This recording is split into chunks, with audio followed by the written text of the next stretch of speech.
しれない。でもみんな一人一人特別な人間。誰だってこの世にたった一つの花なんだよな。普通の人間なんていねえんだ。隅田頑張れ。夢を持つんだ。言ってみろ。この世にたった一つの花は夢を持つ。はい。ボートやなめんな。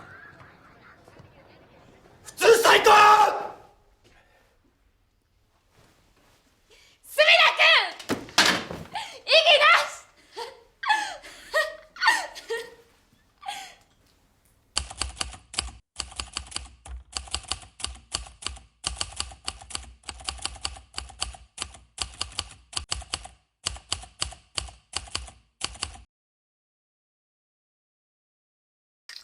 So, Himizu is a movie that I had watched a while ago, and I didn't really think about it for a while until recently, because it's currently my summer holiday and I don't really know what I'm doing with my life. And that's okay, because I feel like a lot of people are feeling similar feelings to what I am. And this movie popped back into my head, and I decided to do some research into it. So this video is essentially my findings and my research compiled into one. And just a quick disclaimer, this video is just my personal opinion through research. It's not definitive, and this is just another perspective to consider when thinking of this topic matter. I am in no means an expert in this field at all, and yeah, I'm just discussing any ideas or some interesting things that I had found. I also cannot guarantee that all the information that I have on here is correct, even though I've tried my best to ensure that everything I have found is from a valid source. But yes, if I made any mistakes or if there's another way you guys had interpreted it, please share your thoughts with me. And second disclaimer, there will be spoilers of the movie Himizu, so I would highly suggest you go watch it first before you continue on with this video, because it really is worth the watch. No more delays, let's get on to it.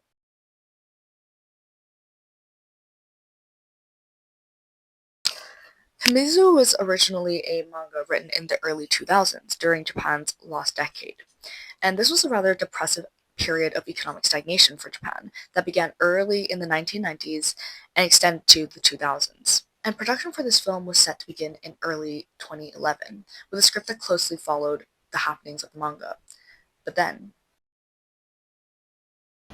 on March 11th, 2011, the Great East Japan earthquake and tsunami hit. In this incident, over 18,000 lives were lost, towns were swept away, and entire futures were erased overnight. And consequently, following the 3/11 disaster, director Shion Sono had made the decision to rewrite the script.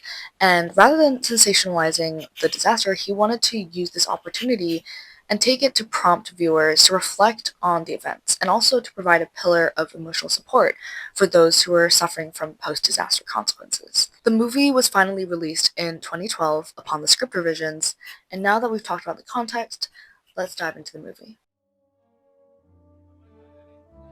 In Shion Sono's Himizu, we are first introduced to the protagonist Sumida, against the backdrop of a scene of ruin due to a tsunami, reflecting the context of the 3/11 disaster. Now, in the movie, we're never really given a detailed breakdown of the disaster, nor are we given a news recap, but we are able to feel its damage and the effects of the disaster in the character's desperation, and we can also see it through the desolate imagery employed all throughout the film. Sumida is a 14-year-old boy with estranged parents and a broken family. On one hand, his father is an abusive alcoholic who makes it very known that he wishes Sumida was dead, and his mother, on the other hand, floats through strings of lovers and is 100% absent from his life. He lives alone in his shack and runs a small boat rental business. All the while, he is looking after homeless elders that have lost their homes due to the tsunami, and he's fighting off the Yakuza who's chasing his dad for money. So as we can see here, Sumida's world is both metaphorically and physically broken. He's not simply ignored, he's more left behind on every single level possible. And this is a notion that mirrors the aftermath of the tsunami, where it sheds light on a country shaken up and unsure of the future and how to move forward. And this movie is obviously focusing on one of the characters within such a disaster who no longer believes in his future. And Sumida doesn't start a revolution, nor does he start rebuilding his life again. He just simply stops caring. And that's what makes the story feel bigger than just the character himself. More so, it reflects a sentiment that a lot of young people are facing today, especially in the post-pandemic, late capitalist society that we're all living in right now. The future feels a bit out of reach, and a lot of us just sometimes feel stuck or aimless. And it's not that we don't care or that Generation Z is lazy. It's just that we don't know what to care about anymore. And it's literally in the statistics. There are surveys that claim that only 6% of Gen Z workers aspire to senior leadership roles, which indicates a big departure from traditional career ambitions that maybe our parents had laid out for them. And there are also surveys saying that 51% of Gen Z graduates regret their college degrees because they're just uncertain about their career paths and there are just no jobs in this goddamn job market. And so from these surveys, what we see is that teenagers these days are not trying to rebel or upheave the system anymore. They're just simply choosing to disengage from ambition, from the future, and from the pressures of needing to be something in the society that's always changing, just like Sumida. And just to dig deeper and understand why this collective sense of disconnect is happening, not just to one character, but to an entire generation, we need to just take a step back and look at the world around them, or rather, how the world has become increasingly hard to hold on to. And to zoom out and look at the world around our generation, we must rewind back in time to a century of war. Yes, war is awful, but this was also a time of rebuilding. And this was a world where societies were filled with blind optimism in systems that were solid, or so it seems. And that's the world that philosopher Zygmunt Bauman saw fall apart, explained in his idea of liquid modernity.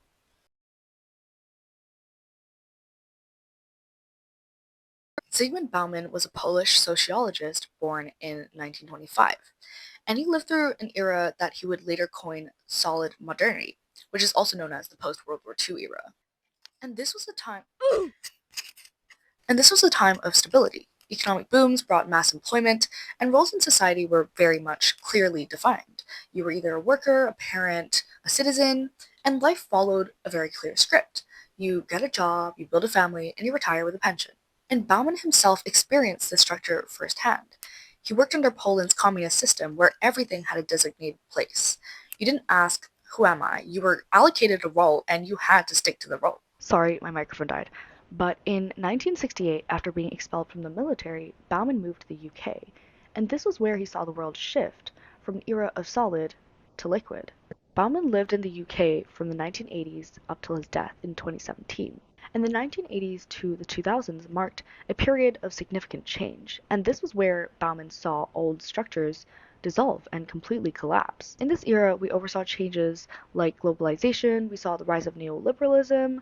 There were a lot of significant shifts in society, which also includes the integration of technology to every aspect of our daily lives. And this made it so that people no longer were told what they had to be. They had to start deciding for themselves. To be clear, not all of this is a bad thing, because we've seen that a shift from a solid to liquid society has also paved the way for more diverse communities. We see that now the LGBTQIA are a lot more accepted and a lot more integrated into society. Traditional gender norms are also being challenged, and generally with technology, society has progressed a lot faster. However, Bauman's caution was that with this level of freedom and liquidity happening all around us, this comes with unlimited uncertainty. And with unlimited uncertainty, there's unlimited choice. And when there's unlimited choice, comes anxiety. So while we've gained a lot of diversity and progression, we've also lost coherence because people now have to constantly self-define and self-stabilize in a system that rejects stability. And so that leads to the question, everyone is moving. Why do we feel stuck? So let's bring this back to Himizu. In the film, Sumida doesn't just live in a ruined city. He lives in the physical manifestation of liquid modernity. But Sumida is often framed alone and in a very still frame. And the typical static shots used to film Sumida enhances the feeling of stasis and stagnancy. We can see that around him the world is moving, but he himself remains trapped. And this feeling is enhanced by the juxtaposition of more fluid scenes. And we see that in scenes involving external forces like the Yakuza or people living in the wider city, Shiono chose to use a handheld camera in order to replicate the feeling of being constantly in motion. And here we can draw a direct contrast between Sumida and the world around him. For him, the camera is typically still, and that symbolizes feelings of burnout or even just a loss of ambition. And this obviously contrasts with the chaotic motion seen outside, which replicates the external pressures that he feels and the societal forces that keeps pushing people to move, even if Sumida wants to stay still. And through this contrast, we can see that he's very much alienated from the society that he lives in. And it's weird because he's technically free. His parents aren't imposing strict regulations on him, and school isn't taking attendance or caring where he is, if I'm being very honest. He's free to live his life and to run his business. He's free to live his life and run his business the way he wants. But what does this freedom mean when you have zero support? That's not freedom, that's abandonment. And that brings us back to today. I feel like a lot of us just feel out of pace with the rhythm of the world, and that leads to the similar sense of alienation that Sumida feels. And in today's world, we're more connected than ever, and information is basically accessible to all. Which leads to the saying that's really common in this age that you can be anything, anyone can be anything, because it's 2025. Technology is so accessible, yeah, you can do this, you can do that. But I feel like what people are failing to recognize is the fact that it's a lot more unstable. Even though information is free to all, it's very emotionally exhausting to keep up with all the information. And it's not just trying to keep on top of this information that is emotionally exhausting. It's also the fact that we have to build our own future in an ever-changing world, where the future that we want might not even exist tomorrow. I'm talking about the AI takeover. And that's not to say that life was easier for the older generations. They had to similarly fend for themselves and build a life for themselves. All I'm saying is that at least back in the day, they had stable career paths and stable systems that they could adhere to and succeed in.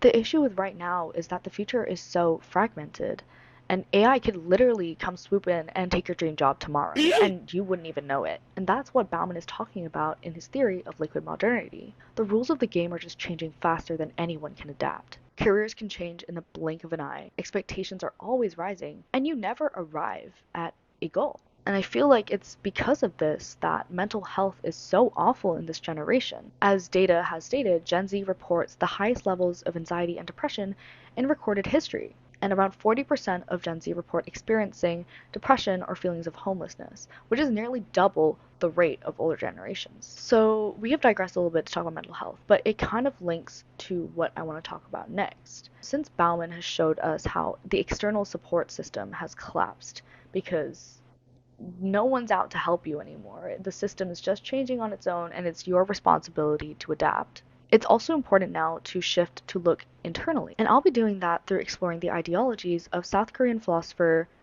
forgive my pronunciation, Han Byung-chul. And essentially he serves the role of zooming in to show us what's next. What do we do when we're given freedom in such a liquid society? Freedom to choose our own paths and our own lives. In a nutshell, he argues that because society has conditioned us to self-discipline ourselves, we ultimately burn out because the pressure to prove our own worth becomes too much for ourselves. He argues that where the system at least used to attempt to protect the minority, under neoliberalism, it is every man for himself, and you, the individual, are expected to take full responsibility for your success, but also your failures. And in such a society, the ideal person isn't someone who blindly follows the rules. It's someone who's seeking constant improvement. Or as Han puts it, we've moved from an obedient society to an achievement society. Because to him, control hasn't disappeared, it's just changed hands. Before it was from the hierarchy, now it's from yourself. And yes, things like corporate ladders or family expectations still exist, but what has changed is how much we started to carry that pressure by ourselves. We don't really need anyone to stand over us to push us anymore, and we've just all naturally started to internally push ourselves. At first this might seem like discipline or ambition, which is a positive thing, but over time we realize that it is kind of dehumanizing, because you're no longer treating yourself like a person, you're treating yourself to function more like a product, and you're trying to constantly self-optimize to become a better version of yourself. Under this model or this logic, success starts to feel endless, and so does failure. Because there's no clear finish line, there's no definitive point where you've done enough, so you just keep going. Everyone's just trying to push harder, trying to improve themselves, And eventually, you'll just completely burn out. And we can see that this directly links to the movie. Earlier, we had established that Sumida is living under the wreckage of liquid modernity. But this collapse isn't just happening everywhere around him, it's also happening inside him. And yes, I think it is perfectly reasonable for one to argue, sure, he breaks, but that's because of his context, right? I mean, if I were living in a post-tsunami wreckage, my house is basically underwater, and I need to host these homeless people, I'm running a boat rental at 15, I dropped out of school to do this and to earn money, my dad comes home, beats me occasionally, and says, you should die, and my mom just ditches me for her boyfriend, and then now this girl in my class is psycho and she's in love with me, I'd probably snap too. And this has nothing to do with Han's burnout theory. Or so it seems. Bruh. If we dig a bit deeper, we can see that Han's theory actually applies very well to this situation. Because when his father was around, we would say that Sumida exists within the obedient model described by Han. Even though he was under the emotional control of his father, and his life was directly revolved around his father and how he didn't want to be like him, it gave him a bit of structure and it gave him someone to blame, even if the conditions were awful. His father being around gave Sumida the opportunity to deflect the responsibility for his failures onto the authoritative figure. But we see that when the structure collapses, where, spoiler alert, his father dies, the one thing that anchors Sumida's rage and defiance is gone. And now that Sumida is on his own, this freedom that he now feels and has feels crushing, and now every decision and every failure is his own responsibility. And this pivotal moment in the movie, I think, marks his entry into achievement society. Not because he wants success, but because now he has no structure left to resist. He just wants to prove that he can be a good person despite being surrounded by awful people all around. And while this isn't directly applicable to the reality that we live in today, I feel like we can draw a lot of parallels with people from Gen Z. Because we're always trying to prove something to someone. And for Sumida, it used to be his dad, but now that his dad is gone, he needs to prove this to himself. And this is exactly what Han describes as external pressure being internalized and what drives people to burn out. And we see this theory play out in Himizu exactly. 5月7日おまけ人生初日です自信もしないし死にもしないどうやら俺は自分が In burnout culture, Han argues that the pressure to be meaningful doesn't just go away. It just gets even further internalized and distorted. So even if you reject ambition, you still feel a desperate need to justify your existence. And the same result is seen in Sumida, who no longer wants to succeed. What he does want, though, is for his pain thus far to mean something. His decision to do good for society isn't a sign of optimism or self-improvement. It's more like a final attempt to prove that he has value, even though society has told him that he is worth nothing. So we have digressed a little bit again. I'm not out here saying that everyone who burns out is going to go crazy, smear paint all over themselves, and roam the city with a knife and a paper bag. But this does draw out a really good point about how people live today. So let's zoom out and look back at the mirror. How is all of this relevant to us today?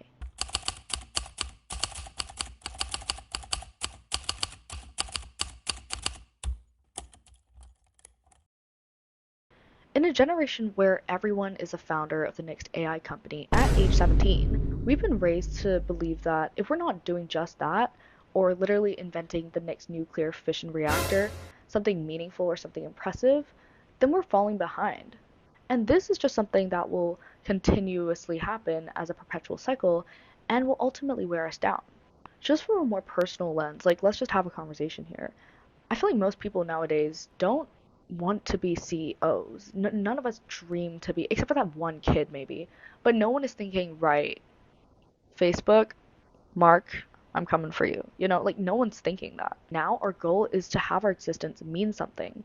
But for that to happen, that literally means we need to be the next CEO. Anyways, all jokes aside, I don't mean that in a literal sense. But what I'm trying to get at is that I feel like nowadays we've internalized this attitude that if we're not doing something of worth, whatever you define worth to be, I know that's a very subjective term, but if we're not doing something that's worth something to us, we kind of feel a sense of disappointment with ourselves. And like I catch myself thinking sometimes, oh, I shouldn't rest right now because I need to do work, or oh, I haven't done X, Y, and Z, so I can't take a break. And ultimately, it is this attitude that leads to Han's description of a burnout, which is feelings of disappointment or worthlessness. And ultimately, it's a burnout that causes the loss of ambition or drive to do anything, which I wouldn't say that's me right now, but I feel like there are a lot of points where I'm just like, you know what? This midterm is done for. I'm not even going to try anymore. Not even just talking about it on a micro scale or something insignificant like a small little midterm. Zooming out on a macro scale, we can see this happening today, like with the Great Resignation, for example. During the COVID era, something subtle but really significant happened in the workforce because we saw a trend of a lot of people, especially younger workers, beginning to step back from their jobs. And at first it seemed like a push for better pay or more flexible hours, but as the months went on, it started to seem like something else was going on beneath the surface. This wave of quitting came to be known as the Great Resignation. And now, a few years later, after COVID has ended, it has evolved into something that people are now calling the Great Detachment. And people are saying that now it's less so about switching jobs, but it's more so about feeling just altogether more disconnected. For many, especially Gen Z, it's not that they don't want to work. It's just that the traditional story of success no longer feels as convincing. And I feel like moving away from physically resigning, there's also this phenomenon that I recently found called quiet quitting. Apparently it's pretty big, I just didn't really know about it. And that's essentially where people are just doing the bare minimum at work. Again, I need to reiterate, it's not about people being lazy, it's just about hitting a limit. We've done so much. The job applications these days, I really have a bone to pick. Like, there are a million rounds just to not get the job. And even getting into clubs, oh my goodness gracious. Getting into clubs is harder than getting a job at this point. Okay, sorry for complaining, but I feel like we do all of this and then we just hit a limit. And we kind of decide, okay, it's okay to not be on top of things at all time. If they're unable to recognize my effort and my talents, then you know what? I can't be bothered. And I think that is the logic behind quiet quitting. What's interesting is that even for freelancers or self-employed people, like let's say influencers, they also feel similar feelings. Like you would think having no boss is freeing, but you also see a lot of people just suddenly drop off the planet out of nowhere, or they're saying they need to take a break off social media. And yeah, I sympathize. It makes a lot of sense because even though the pressure might not be from top down, it just manifests in a different form, which is just the engagement or the number of likes the person gets. And it's these algorithms which promote the constant sense of you have to be doing more, you have to make a better video, you have to produce better content. This ultimately leads us back to the cycle that Han describes, where you push yourself internally because of societal expectation, and then you burn out, and then you step away from the system. Okay, I promise I'm gonna be done soon. I'm just gonna give one more example because this just really shows how this phenomenon, it's seen everywhere.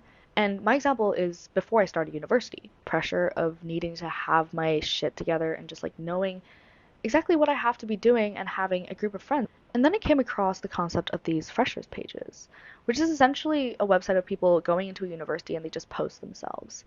And I felt like in this decade, I had to do something about this. Like, no one told me I had to reach out, but I just felt this internal pressure that if I didn't reach out, I'm going to go into uni with no friends and I'm going to have an awful time. So to get ahead, I obviously utilized this resource and I messaged a lot of people. But then what went wrong is that keeping up with these messages became so difficult. Like, okay, to be fair, I didn't reach out to that many people. I think I reached out to, let's say, 7 people. But even that was way too much.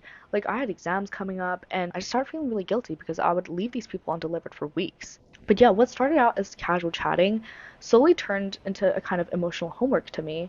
And again, this is not because anyone told me to at all. This was a self-generated issue because I kept on feeling like I had to keep up with something or I had to be ahead. And that ultimately led to what Han predicted to be a burnout, where I just disengaged and I stopped talking to some people. And I honestly, I feel really awful for this. This is not something I am proud of. But yeah, I feel like this is exactly what Han was describing. And I'm just putting it into perspective of a very rational and very normal thing that a lot of people do.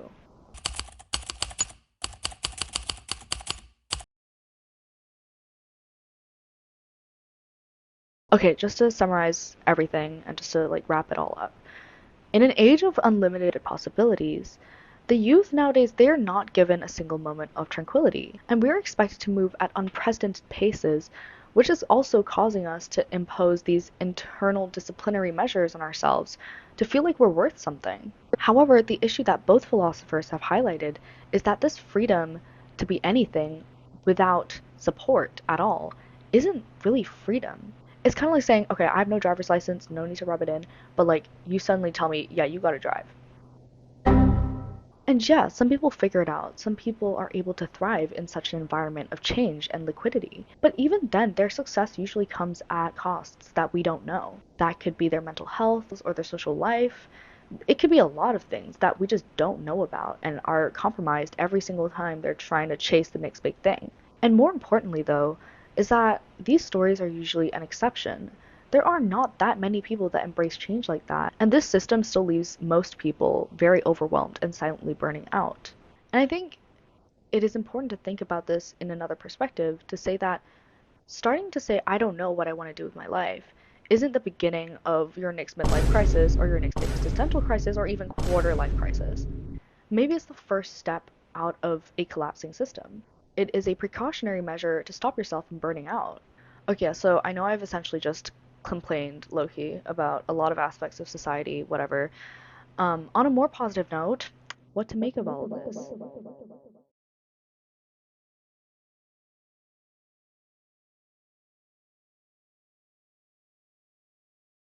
So I'm just going to make one last reference to Han. I swear I'm done after this.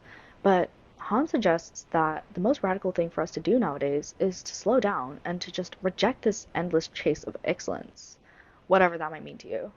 He kind of implies that we all need to slow the hell down and to pause and reflect. Maybe sometimes even say no. There's really no need to live for anyone else or live up to the speed of society and what it expects of you because it comes at the price of your sanity. And maybe, like Sumida, we don't need to be optimized or extraordinary. Maybe sometimes just being here is enough.